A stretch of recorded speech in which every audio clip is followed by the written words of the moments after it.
Somewhere, he decides to, do his show live from some wonderful, beautiful, sunny location. Yeah. Drags me out of bed to come back, even though I got to get up early and I got daylight savings time. I'm like, come on, Waters. And he's got to make fun of me about you throwing cheese in my head. Talk trash. So my attorney's called your attorney. We'll see how it works out. Good thing an attorney's sitting in between you two, right? I'm going to play peacemaker, negotiator. You're my attorney. In this moment, I am. But right now, I'm just excited to be on the couch with you guys. Happy Sunday. I'm excited to be back. We all lost a little bit of sleep. So did you. You might be. In fact, our ratings are probably going to be terrible in this season. Oh, we can say whatever we want in the 6 o'clock hour because everyone's still asleep.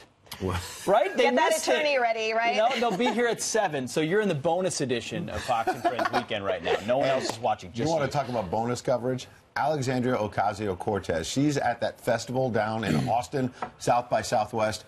Sort of a music festival is where it started. It became tech deal. Now politics is there. All kinds of 2020 hopefuls. But she is front and center. She did this long interview, and she's talking and talking and talking. Oh, she is. South by Southwest, the elite media, tech, as Ed said, they all gather together and congratulate each other. And lots of politicians went. Amy Klobuchar, Elizabeth Warren, Beto O'Rourke, Howard Schultz. We'll get to some of that. But the line was the longest by far for Representative Alexandria Ocasio-Cortez. They asked her about the state of politics. Ronald Reagan came up. FDR came up. She slammed FDR and Reagan. She slammed them both and talked about America as, well, something else. Listen. Well, I think a perfect example of how special interests and the powerful have pitted white working-class Americans against brown and black working-class Americans in order to just screw over all working-class Americans.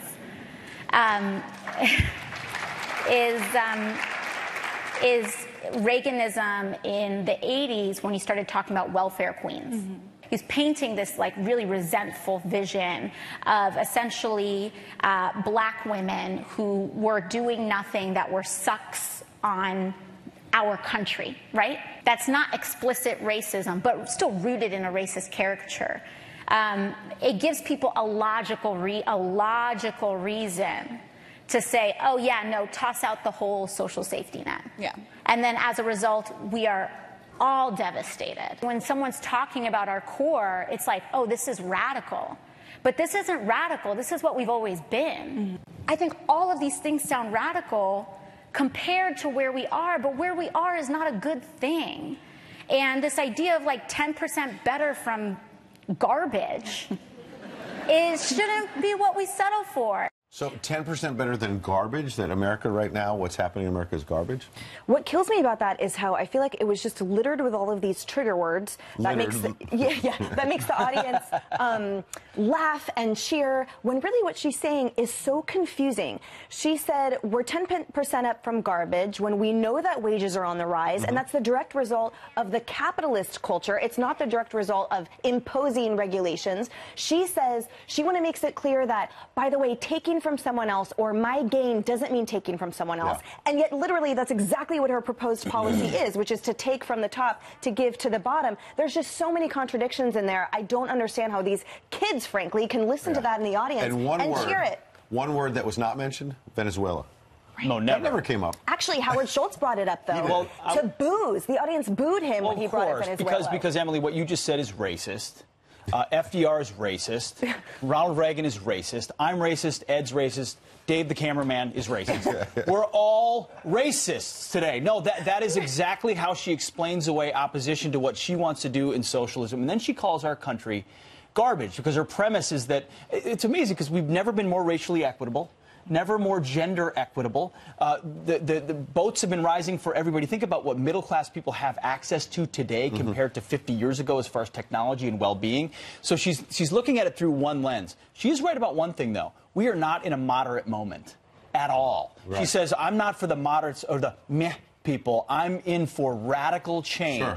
And that is where the base is right now. That's why you see the base all of the energy. Democratic Party, so they were super excited with everything that AOC was saying. Then and she has every right to say it. Free country. She's a new member of Congress. She's speaking out. Pete's giving the other side and all of that. Well, Howard Schultz decided to go to the same conference, and that's fair.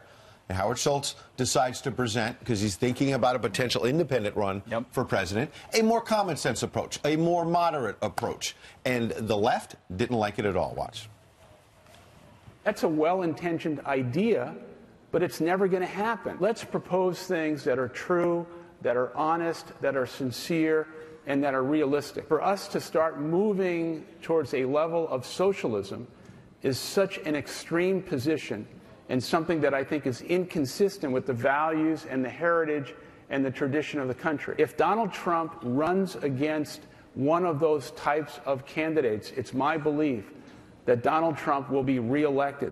That's what the Democrats don't want to hear. He's speaking truth to power. The further left the Democrats go, the more likely it is that Donald Trump wins re-election. Now, he is speaking with his own interest, Howard Schultz, because he's trying to present this sort of moderate course that I mentioned, and that may or may not work. But the Democrats simply don't want to hear it, so they are trying to drown him out. And, know the audience. Like, they booed him in that. They didn't want to hear his common sense approach. And the Daily Beast, subsequently, their headline read, Howard Schultz bombs at South by Southwest.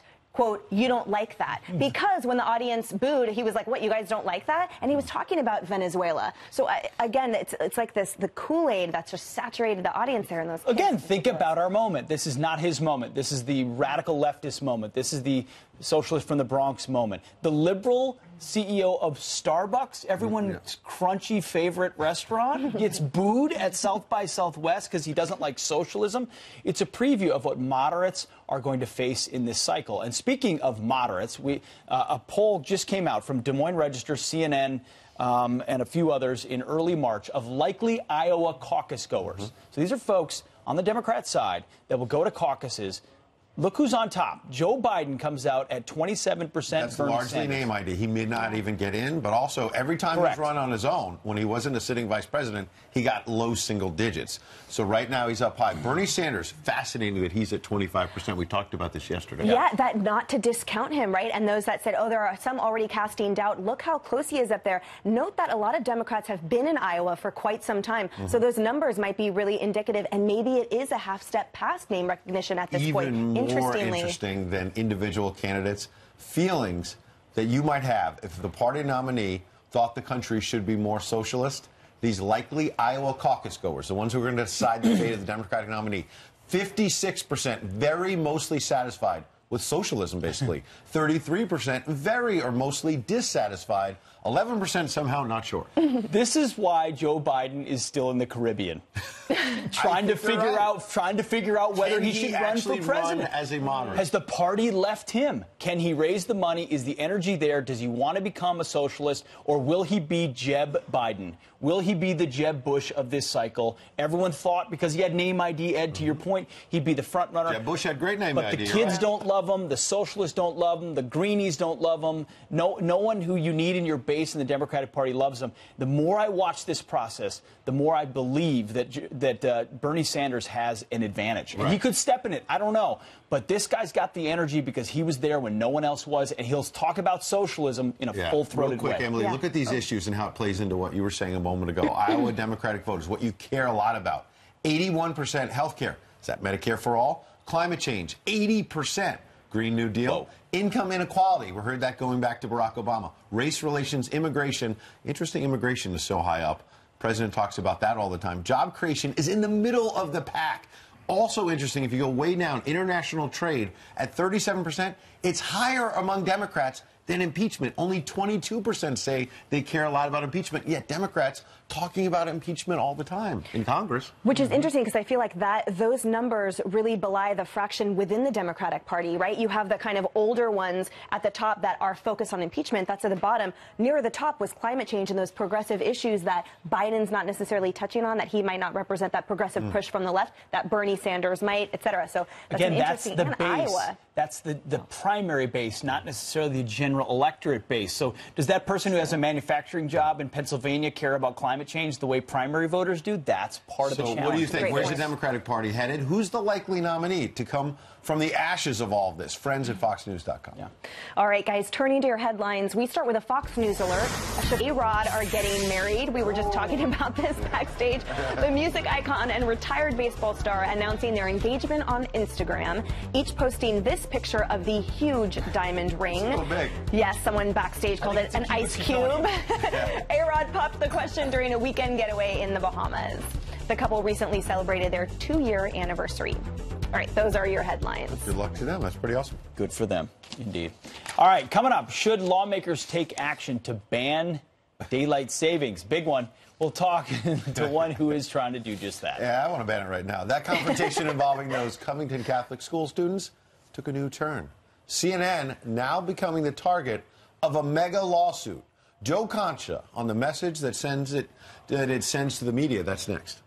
And a paraglider preparing to make his landing until this. The mainstream media is incapable of standing up and acknowledging their mistakes, committing to the idea that they will do better. They're not going to do better because they can't acknowledge how badly they're now reporting. The attorney for the Covington High School student at the center of that Capitol Hill confrontation, blasting the media as he gets ready to sue CNN for more than $250 million, accusing the network of vicious and direct attacks on Nicholas Sandmann.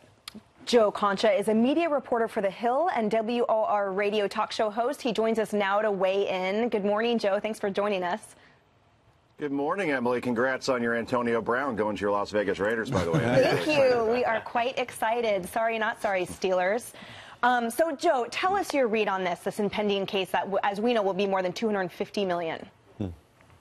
Yeah, I don't know if the money so much matters, guys, in the court of public opinion. The symbolism around this is all around accountability, which is increasingly a foreign concept in our media. In other words, how many times do you see firings or suspensions over major mistakes, and how many times do you see these mistakes go against, say, a Democratic lawmaker or group? It always seems to go in one direction. It's all about due process. Remember Brett Kavanaugh, guilty until proven innocent. Why? Because he was a Trump Supreme Court nominee. Jussie Smollett, innocent. The story was bought by the media, many in the media, because there were two guys allegedly that were wearing MAGA hats that attacked him, and obviously now with Covington as well. So people see all of this and they say, okay, we want to see some responsibility here being held, and the lawsuit is symbolic of that. Now, let me just get you one thing around intent, okay, as far as mistakes being made or not being made. There's a fascinating poll that I talked about last year, that I wrote about last year, I should say.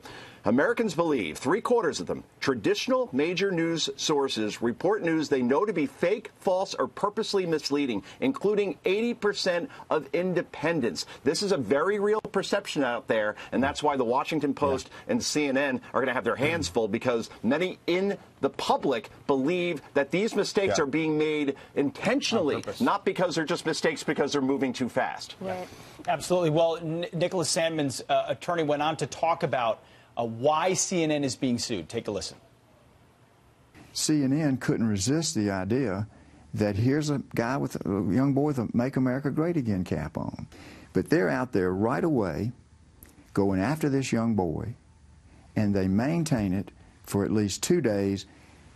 Why didn't they stop and just take an hour and look through the internet and find the truth and then report it? Maybe do that before you report the lies. The entire interview airs tonight, by the way, on Life, Liberty, and Levin on the Fox News channel. Joe, your response? Well, I think in the end, well, Lin Wood is right? I mean, in this case, the video that was the mistake around all this that so many outlets ran with, the fact was that video was heavily edited by a partisan group. Check your sources, guys, before you just start to run with a narrative that you love a lot. And here's the bottom line, guys. Yeah. Half the country believed, and many still believe, that Nick Sandmann, when they see that video, they think that he is the face of racism. So the real challenge for Lin Wood is, can he prove damages? Is Nick Sandmann now damaged for life, job prospects, and so on, if because of this video? And that's where we're at. And Joe, now. as you know, Lin Wood, way back when, represented Richard Jewell, who was alleged to be the Olympic bomber. That all fell apart. It makes you wonder, some of the media haven't learned lessons from years and years ago. Joe Concha, appreciate you coming in. Meanwhile, we want to note Fox has reached out to CNN for a statement on the pending litigation. Have not heard back yet. We'll obviously add that later in the show or throughout the weekend once we hear. Thanks, Joe. And thanks for those cues, man. That was great. You got it. Well, the Colonials could be history. Colonial is kind of a touchy word. There's like a negative connotation with the colonials and with colonialism. There are students on this campus who don't feel comfortable with it, and so then it doesn't really matter what other students think. The whole colonial thing is a little white supremacist-y, and I think a hippo would be a better mascot. Joining us now, campus reform correspondent and George Washington University student Abigail Maroney. Thank you so much for joining us. Thanks for having me. Those answers, they literally made me laugh. A little white supremacist-y. And also, if someone is uncomfortable, then it doesn't matter what anyone else thinks. Talk to us about this. Right, so this effort has been going on for over a year at George Washington University. Students have decided that the colonial, our mascot, is offensive. But what's missing in this debate is any sort of common sense whatsoever. There's a huge difference between a colonial, which is our mascot, and anyone who lived during colonial times, and colonialism, which is what students are saying this mascot is representative of, which is not the case at all. Colonialism is a political system of taking over land. But last time I checked, being born during the colonial time and living during that time, there's nothing offensive about that. Well, You would think. you would think. You spoke to a few other students that talked about colonialism. Take a listen. The word colonial evokes an image of white men coming to take people's land. We can't forget that Americans fought for freedom on land that wasn't theirs in the first place. You know, slavery bad, colonialism bad. Oh, that's it. I mean, is that the overwhelming mindset? And if one person is offended, then everyone has to change what they do. So at George Washington University, the push for this really is just an aggressive, vocal minority. However, like the Leadership Institute's campus reform has reported on numerous times, oftentimes the vocal minority wins out because they are the loudest and they convince other students that they should be offended by a mascot, which is literally George Washington. That's what our mascot is, the George Washington, the colonial. Oh, is it that it's depicted as George Washington? Yes, it is GW George. So these students aren't just offended by the word colonial, which is confused with the word colonialism, which aren't the same at all. They're offended by our nation's founder and our university's namesake, which is really just ridiculous that this is what they're pushing to change. Right, and it's our understanding that the amount of students who have actually signed the petition is really tiny compared to the student body of 20,000. Right. And like you said, it's a vocal minority. But all those kids, the other students that you talked to, had they signed the petition, or they just responded that approvingly to when you were asking the question? So some of the students had signed the petition, but a lot of them also had not signed the petition. However, as is the case on most left-leaning campuses, students feel the need to hop on the social justice bandwagon. If something is deemed offensive by their peers, they do not want to be the ones to push back against it. So some students who had not heard about this said, yeah, I think that is offensive. I mean, why wouldn't it be? And like you heard, one student said, if one person thinks the mascot is offensive, we should change it. I mean, what kind of logic is that? Abigail, but speaking of their logic, eventually George Washington is racist in their logic, right? Correct. Because our country is sinful, and as a result, that's what we're talking about. Taking their logic to the absolute extreme, you're totally right. And when we asked students this question, some of them said we should change the name of our university, which is ridiculous because without George Washington, we wouldn't even have the freedoms to have this conversation today. I mean, should we take him off the dollar bill? I mean, I can't even... No, it's the mindset of the left. I mean, he is the founder of our country. The namesake of our university gave us our freedoms. All right, Abigail, thank you so much. Thank you for having me. And note, we reached out to the GW Student Association for a statement, but have not received a response yet. Good stuff. Show host out there in California, where there's an awful lot of people saying they want to leave the state. Mike, good to see you. Hey, morning, guys. Is your attitude, hey, if you want to go, more California for you? Well, listen, guys, it's 72 and sunny year-round. Think about how bad it's got to be where still over half the people are like, get me out of here. That's how oppressive it is to live here. And it's entirely government-imposed. And it's really sad because California used to be the place where people came for prosperity and freedom. And now people can't take it anymore, are begging to get out of here. I hadn't thought about that. California was the place to go. Go west, young man. You know, if you want to live on the frontier and free, and now it's become the exact opposite. I mean, 53%. I mean, what is it that's driving them to say, I want out? Well, 13.3% tax rate.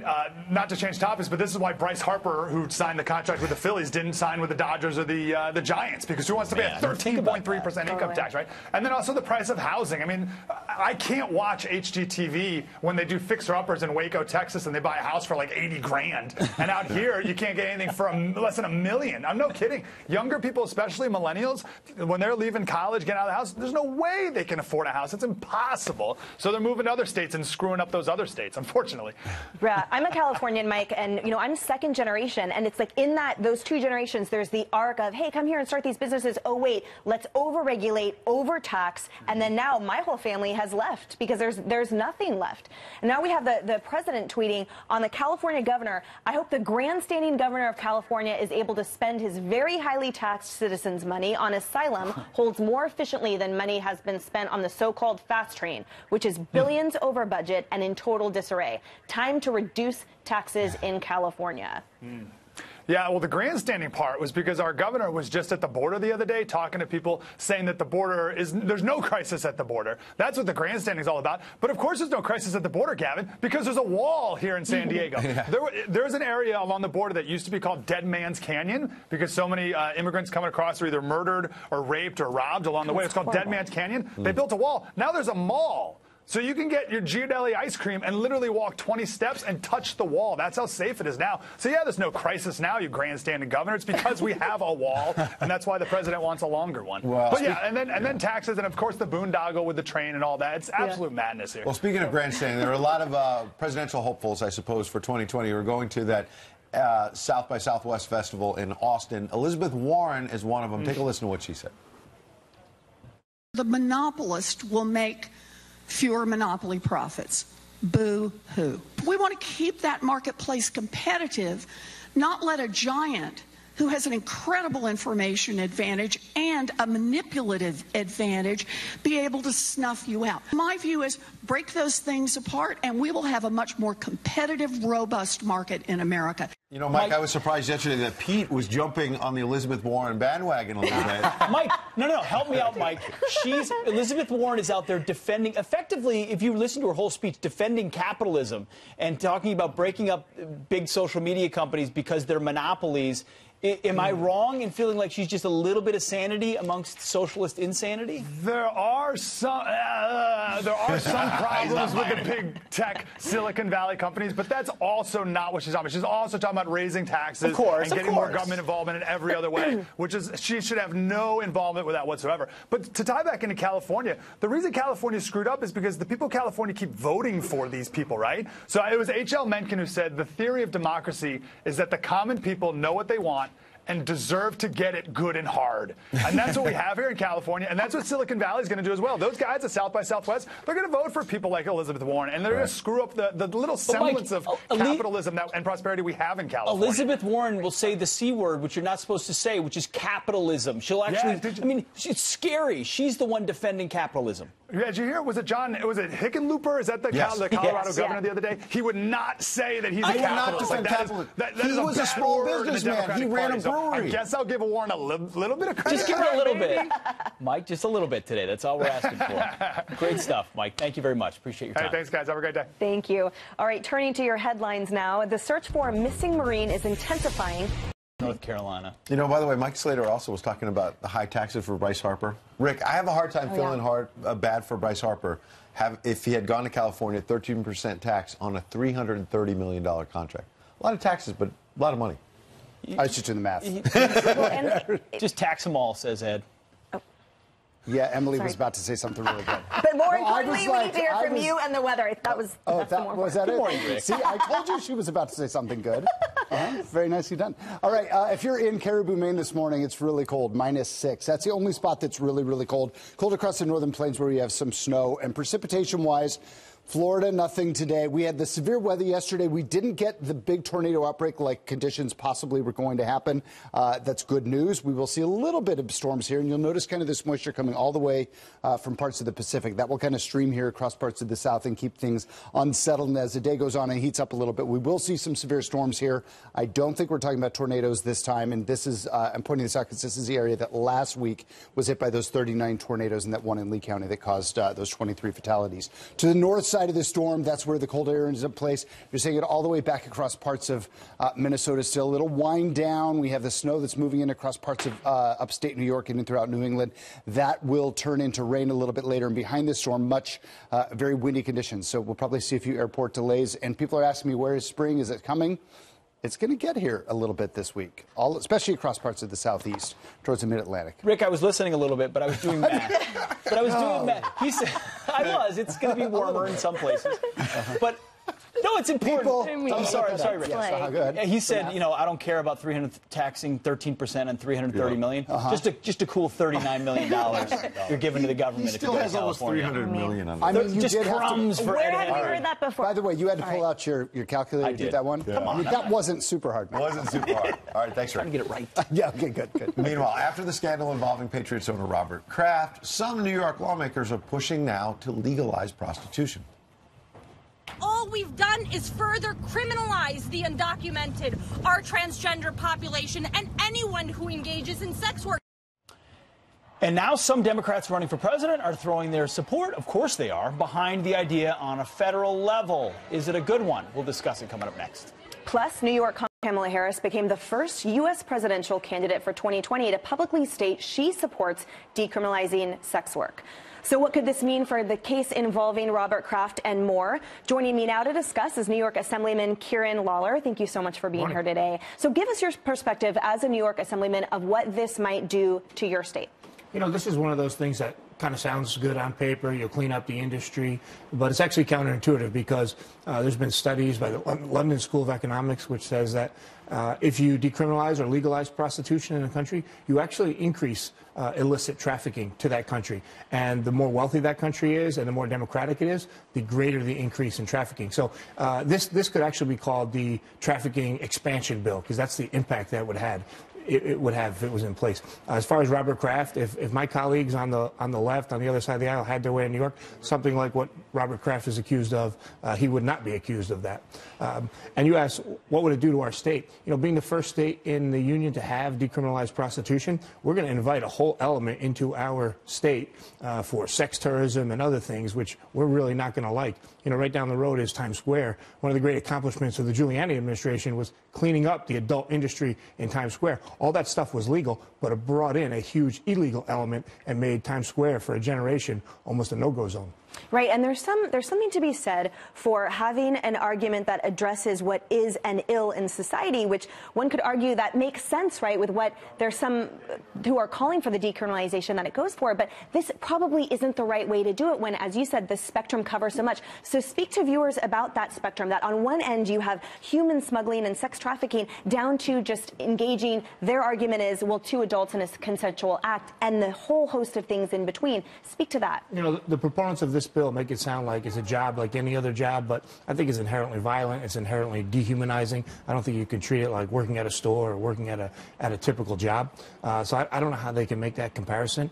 The other thing is there is a better way to go. There's something called the Nordic model where you don't punish the actual prostitutes. You punish the trafficker, you punish the brothel owner, you punish the pimp, but you get help to get them out of the industry for the actual prostitutes. If we're going to reform this industry, that's what we should be looking at, not complete decriminalization where, even the really bad guys and the exploiters are going to get a pass if this were to be the law. Right. That's such a great point. We saw that in the drug industry actually a few years ago, right, with students in college who, if they call in an OD, they're protected from being charged, and it increased those reports and subsequently lives, so that addresses that. You're totally right. Tell us about the tenor in the community here in New York. Are most people for decriminalization or the legalization, or do you feel like that's a vocal minority we were listening to? Nobody's clamoring for that. We have real problems in New York State, economic problems, an opioid problem. It's amazing to me that the two sponsors of this bill just got to the legislature in January, and this is their #1 priority. I don't know anyone that's really pushing for this. And there's also, as you heard in the first clip there's also a sanctuary or a amnesty play in all this. A lot of the people who are arrested on all sides of the prostitution industry are in the country illegally. ICE goes to court when they're in court and is able to deport them. So that is a factor behind this push right here. Assemblyman Lawler, thank you so much for joining us today. That was really enlightening. We appreciate it. China, he said, we're going to get something done, but if it's a bad deal, we won't take it. We expect him to say all this in just a few moments. Also, apparently, he was asked about Michael Cohen's lawsuit against the president of the White House, Trump Organization, I should say, called it the most ridiculous lawsuit. So here we go from the South Lawn prior to the departure for Lee County in Alabama.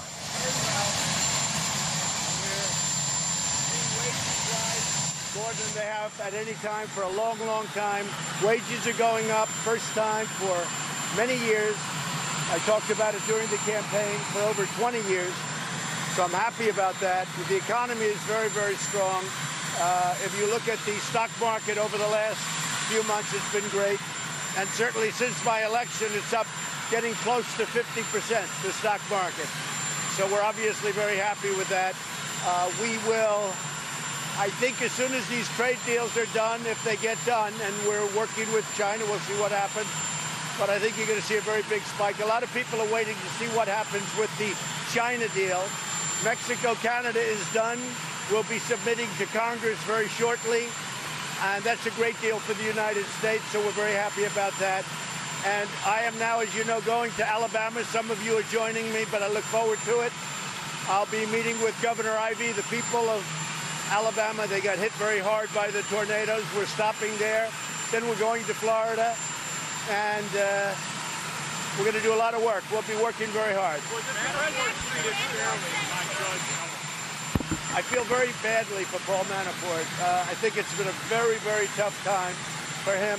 But if you notice, both his lawyer, a highly respected man, and a very highly respected judge, the judge said there was no collusion with Russia. It's had nothing to do with collusion. There was no collusion. It's a collusion hoax. It's a collusion witch hoax. I don't collude with Russia.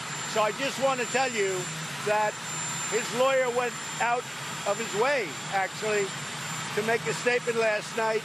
No collusion with Russia. There was absolutely none. The judge, I mean, for whatever reason, I was very honored by it, also made the statement that this had nothing to do with collusion with Russia. So, you know, keep it going. Let's go. Keep the hoax going. Just a hoax. Senator Burr said there's no collusion. You look at Devin Nunes and the House Intelligence Committee, they said there's no collusion. And guess what? There is none. What? Well, it's a step. I think you'll probably find out it averages out. The unemployment rate just went lower. We're down now to 3.8%, so we had very good news on that. I think the big news really was that wages went up, and that's great for the American worker. That's something people, I don't know if they ever expected to see it. Yeah? We're hearing rumblings from China that they're not really positive about a trade deal, and that perhaps may not happen. Where is that? Well, I haven't heard that. I think they're doing well, but if it happened that way, we'll do even better. We'll do very well either way, with or without a deal. But you're telling me something that I have not heard.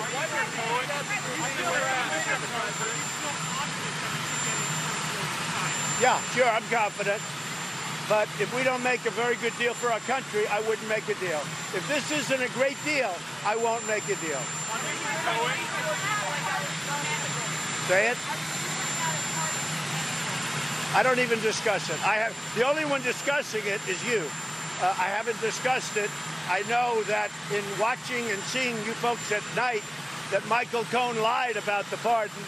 I know it's a stone-cold lie. And he's lied about a lot of things, but when he lied about the pardon, that was really a lie. And he knew all about pardons. His lawyers said that they went to my lawyers and asked for pardons. And I could go a step above that, but I won't go do it now.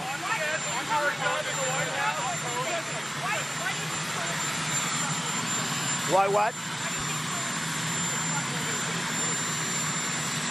It's the most ridiculous suit I've ever seen. Bad lawyer. I had a bad lawyer. Go ahead. That happens.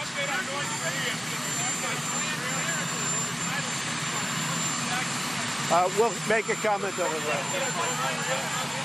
Talk. You're competing with a helicopter, John. What is on immigration and what's going on in Congress now? Are you certain that they will not be able to override your veto? Well, I think that it's going very well.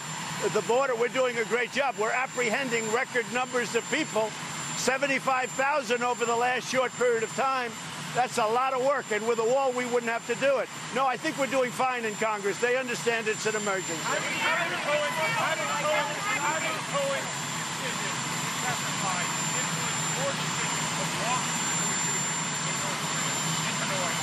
Well, time will tell, but I have a feeling that our relationship with North Korea, Kim Jong-un and myself, Chairman Kim, I think it's a very good one.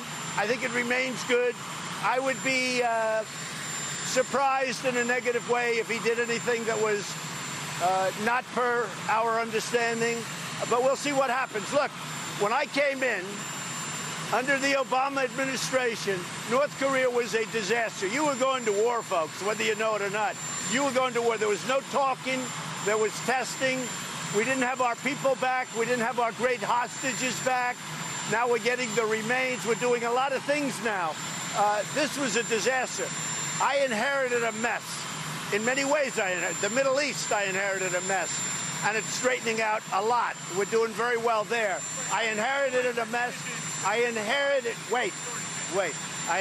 a mess with North Korea, and right now you have no testing, you have no nothing. Let's see what happens, but I would be very disappointed if I saw testing.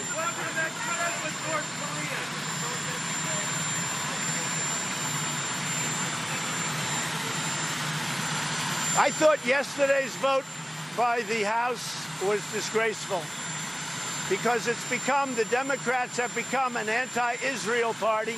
They've become an anti-Jewish party. And I thought that vote was a disgrace. And so does everybody else if you get an honest answer. If you get an honest answer from politicians, they thought it was a disgrace. The Democrats have become an anti-Israel party. They've become an anti-Jewish party. And that's too bad. I'm going to Alabama.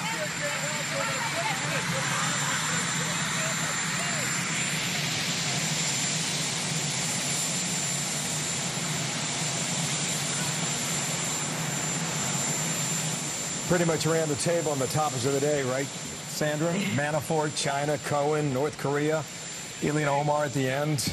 Democrats have become an anti-Jewish, anti-Israel party. It really has been one of the main stories for the past week in Washington. The First Lady and his son joining him now. He said he's heading down to Alabama, after which they'll be on their way to Florida. But first, they're going to go visit and see the devastation firsthand from one of the hardest hit communities there. But ahead of that, you just heard at the end there, he started on the economy, end on the controversial remarks regarding Congresswoman Omar, saying that vote in the House yesterday, called it a disgrace, saying that Democrats have become an anti-Israel party, the anti-Jewish party. The president saying that several times as he now boards Marine One. Also think relevant the comments about Paul Manafort. The sentence came down about 7 o'clock East Coast time last night, a little less than 4 years in jail, heavy fine along the way. Quote, I feel very badly for Paul Manafort. No collusion with Russia. His attorney said that last night. So then keep it going, the president said. With regard to the economy, wages went up. It's going to get a lot of attention over at Fox Business. You talked with Maria a short time ago. I also think the comments regarding North Korea. Some of these were repeated from yesterday. It remains good when he describes his relationship with Chairman Kim. We will see what happens. That is in light of his reports about the ICBM launch pad being revisited. Okay, the live picture there. There we go. They're going to get First Family's going to get aboard Air Force One there, and probably will not get a comment here. But those remarks regarding North Korea is really something to watch over the weekend. Sometimes you get the sense that you never know if you're going to wake up on Sunday morning and see that news alert on your phone and see that North Korea has test fired another missile or a rocket. We hope that is not the case. I know the president thinks that as well. And the commentary yesterday about suggesting we'll know in a year alluded to, I believe, Sandra, the possibility of another summit that came after Hanoi.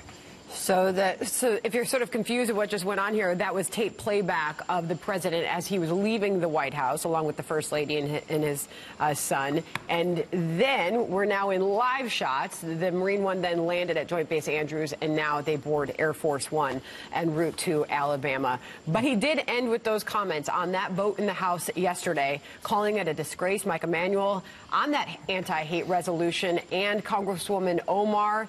This story continues this morning. Where is it now, Mike? Sandra, Bill, good morning to you. Well, one of the no votes came from Wyoming Republican Congresswoman Liz Cheney, who blasted Representative Ilhan Omar, saying Representative Omar's comments were wrong, and she has proven multiple times that she embodies a vile, hate-filled, anti-Semitic, anti-Israel bigotry. She deserves to be rebuked by name and removed from the House Foreign Affairs Committee. Omar did not speak to reporters yesterday, but she's been a lightning rod since coming to Congress in January. Several times she has offended lawmakers with her comments about their support for Israel. A leading House Democrat says Omar has learned from this experience. I don't think she meant it as anti-Semitic. I know that she believes that the state of Israel should exist. I have talked to my colleague Rashida Tlaib numerous times, and she has strong feelings, but she believes that Israel should exist. A leading House Republican on the House floor during the time of the debate said the lesson here is pretty simple. For the second time in 8 weeks, I am here with my friend from New York debating a resolution that all of us should have learned in kindergarten. Be nice. Don't hate. This resolution doesn't need to be 7 pages. Be nice, don't hate. Some of Omar's freshman colleagues jumped to her defense. That exposed some division in the House Democratic ranks. It certainly took House Democrats off message for much of this week. Sandra, Bill. Mike Emanuel, thank you. Roy, great starting point for the A-team there. Juan Williams, Fox News political analyst and co-host of The Five. Ed Henry,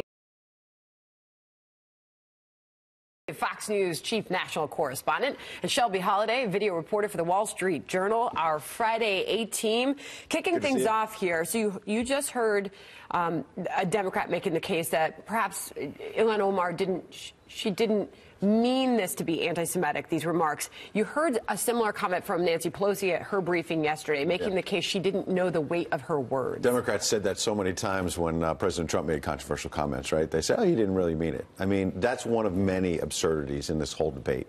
Give me a break. I mean, another thing, when you look at the resolution, to not name the Congresswoman who said these things. And we could debate whether, it was anti-Semitic or not. They brought the House together to condemn the remarks. They didn't name her. I went back and looked. Steve King, a Republican, made very hateful comments himself about white supremacy. And in January, the House, then led by Republicans, the first line of the resolution, I've got it on my phone, condemning and censuring Representative Steve King of Iowa.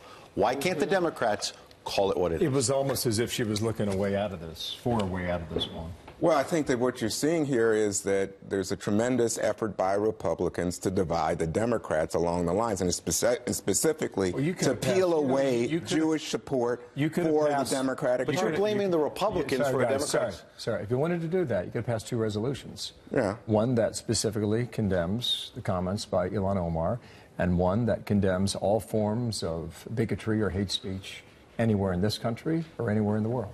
No. Because what you have here is a situation where we have not passed resolutions condemning Islamophobia.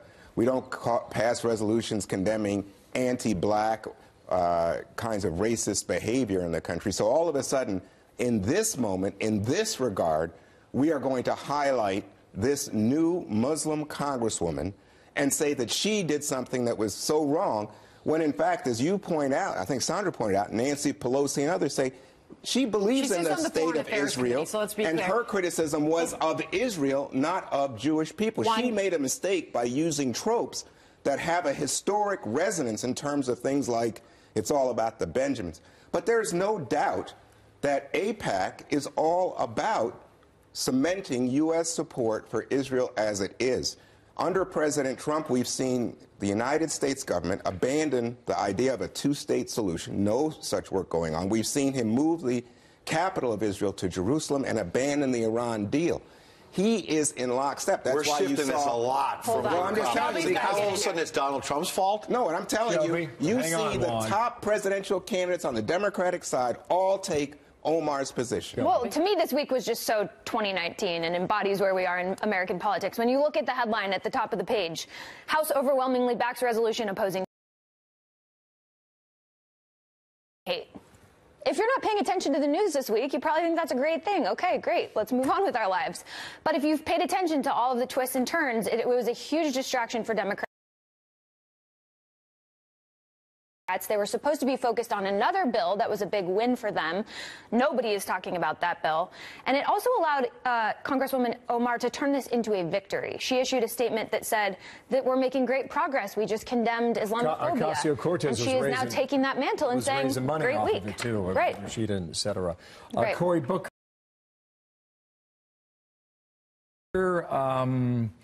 He had a press conference, or so it seemed anyway. Not really. So, any questions? Anybody?